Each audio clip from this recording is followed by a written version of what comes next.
Christine and the Queens pour accueillir Laurence Ossoladza. Nous allons parler santé avec Laurence. Bonjour Laurence. Bonjour Damien. En France, l'AVC est la 3e cause de mortalité et la première cause de handicap de l'adulte. Oui, et c'est bien ça le problème, c'est le handicap. C'est-à-dire qu'après un AVC, le premier enjeu, c'est d'agir au plus vite et de prendre en charge au plus vite l'AVC pour qu'il y ait de moins en moins de séquelles.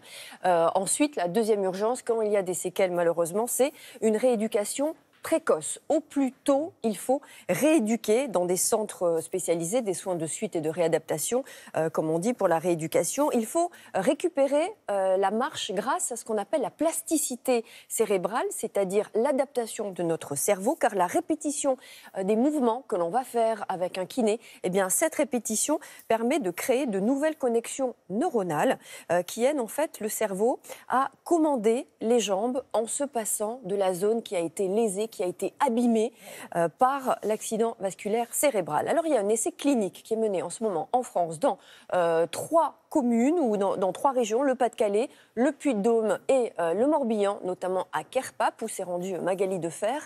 Et elle va nous montrer une nouvelle technologie, une technique incroyable. Ça s'appelle l'exosquelette. Des soignants sont en train de le tester, cet exosquelette, avec des patients.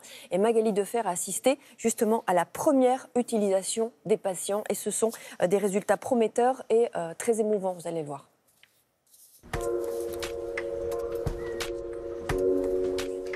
Vous êtes prêts? Ouais, je suis prêt. On est parti? C'est parti. J'ai fait mon AVC donc le 9 août l'année dernière.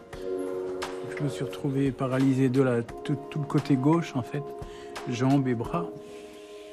Et donc j'ai été admis à Querpape 5 semaines après. Et là a commencé en fait ma rééducation. On sait que de façon très précoce, des mécanismes de plasticité cérébrale peuvent se mettre en place et c'est pour ça qu'il faut proposer le plus tôt possible aux patients une sollicitation dans tous les secteurs qui sont atteints lorsqu'il y a un accident vasculaire cérébral. On a vu que les principes de la rééducation reposaient sur l'intensité, sur la répétition du geste. L'outil technologique va permettre d'augmenter cette intensité. Il va permettre de prolonger l'action du kinésithérapeute, l'action de l'ergothérapeute. Donc l'outil technologique est un complément de la prise en charge pluridisciplinaire. J'ai eu la chance d'être un des premiers à essayer le fameux exosquelette. C'était émouvant quoi. Hop. Allez, bien en avant. Super. Le fait de marcher est très coûteux sur le plan énergétique. Ça l'est encore plus pour un patient qui a eu un accident vasculaire cérébral. La rééducation robotisée avec des exosquelettes permet, pour des patients qui ont un état physiologique parfois très altéré, de pouvoir être mis debout, de pouvoir marcher, de pouvoir avoir une assistance motorisée à la marche. Ces patients peuvent marcher plus longtemps.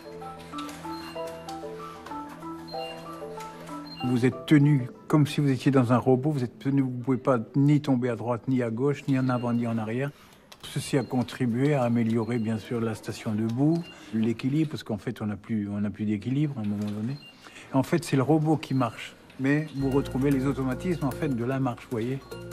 La répétition d'un geste permet d'inscrire ce geste dans la durée. C'est-à-dire qu'on réactive des circuits neuronaux qu'on aurait eu des difficultés à réactiver si ce mouvement n'avait pas été répété.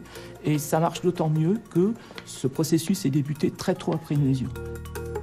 Il y a 3 mois, je ne tenais pas debout. Aujourd'hui, j'arrive à faire quelques pas avec une centaine de mètres avec une canne tripode. C'est quand même un gros progrès.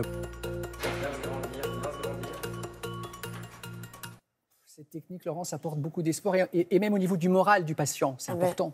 Oui, parce que du jour au lendemain, on se retrouve debout. Et être debout, c'est quand même très important pour le moral et puis pour la volonté qu'on peut mettre dans la rééducation. Parce qu'il faut, comme disait le docteur, énormément d'énergie pour aborder ce type de rééducation. Espoir concluant, on espère que la technologie de l'exosquelette va se répandre en France. 3 centres aujourd'hui, là c'est à Querpape dans le Morbihan. On n'oublie pas que 150 000 AVC en France font 40 000 morts. Merci beaucoup.